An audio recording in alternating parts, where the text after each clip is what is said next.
Hello, this is Shane Johnston, Director of Jefferson County Schools. Well, it's day 17 here on this Monday, August the 31st, 2020 of Jefferson County school year for 2020-2021.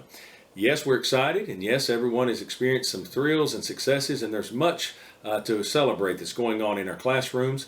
And we also want to say a thank you to our teachers. There's never been a time where we've asked teachers to do more than they're having to do right now. So please take the time to email or send out a message to your child's teacher just to say thank you for their hard work, their dedication and commitment to your students. Now, we would also want to acknowledge that throughout these first 3 weeks of school, we have experienced some hiccups or some bumps along the way.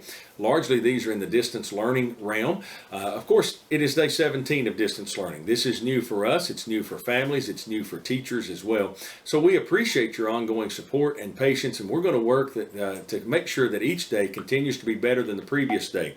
We hope week 5 is better than week 4. Week 6 is better than week 5, and as that continues throughout the year.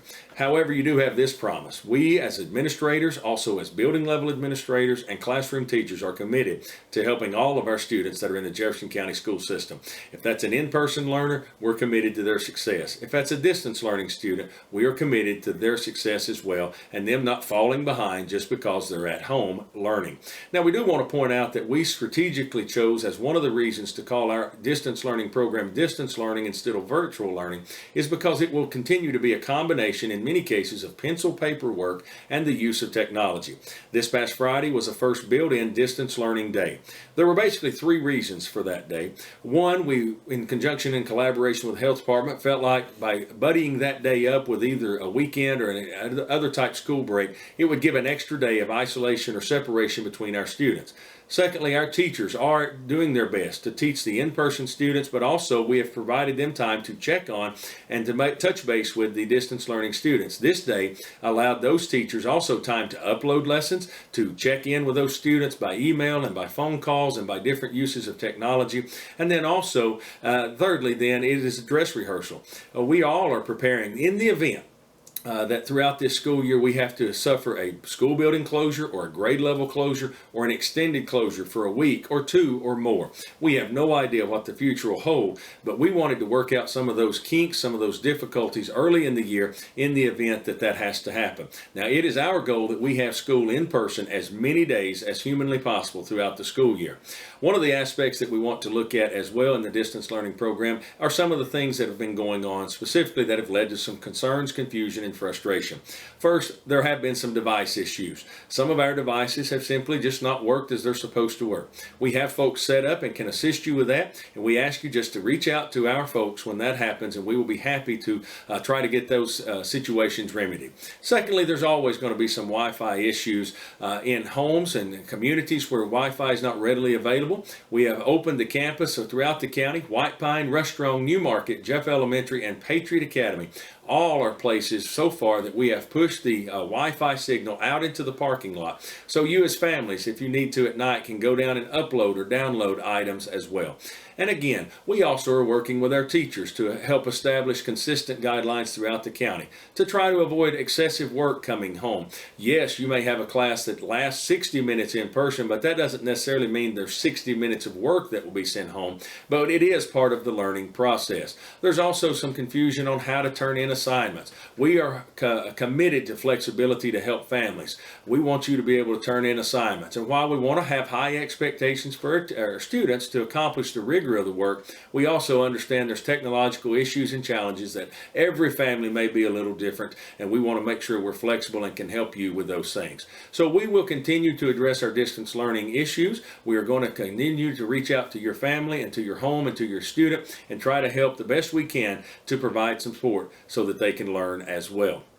We have a school board meeting this coming Thursday night. I will be providing an update at that meeting to our board members and also talking to them about some additional ideas and scenarios where we can provide additional support to our classroom teachers that in turn will provide additional support to families as well. So understand, while things have had a few bumps along the road, we are trying to learn from those and we are trying our best to address those. Specifically this past Friday, we had assurances from our technology vendors that we would be able to handle handle the load of student information that was coming back and forth through the server that serves the student devices. This simply wasn't the case, and we owned that, acknowledged that. I sent a one call out Friday evening just to let families know that, simply put, when everyone logged on Friday morning, the server collapsed. We had additional servers en route by Friday afternoon to our district. Our technology department will certainly be installing and getting those up to where they need to be, and we hope not to experience this type problem again, certainly on a distance learning day. Now, the flip side of that coin is Friday served the purpose that we needed to see. In the event of extended school closure, it was important that we knew that's going to happen now, and we could fix it where we were only out one day, and when in many cases most students had other pencil paper activities they were able to do. And so teachers also have been instructed no student's work should be penalized or a grade of 0 received if they weren't able to upload or turn in assignments over the weekend. So again, we'll all continue to work together and learn as we work our way through this process. I do want to remind everyone we have a full week of learning going on both in person and through the distance learning program this week. But next Monday will be Labor Day, and there will be no school for students or teachers, as that is a recognized holiday in the school calendar.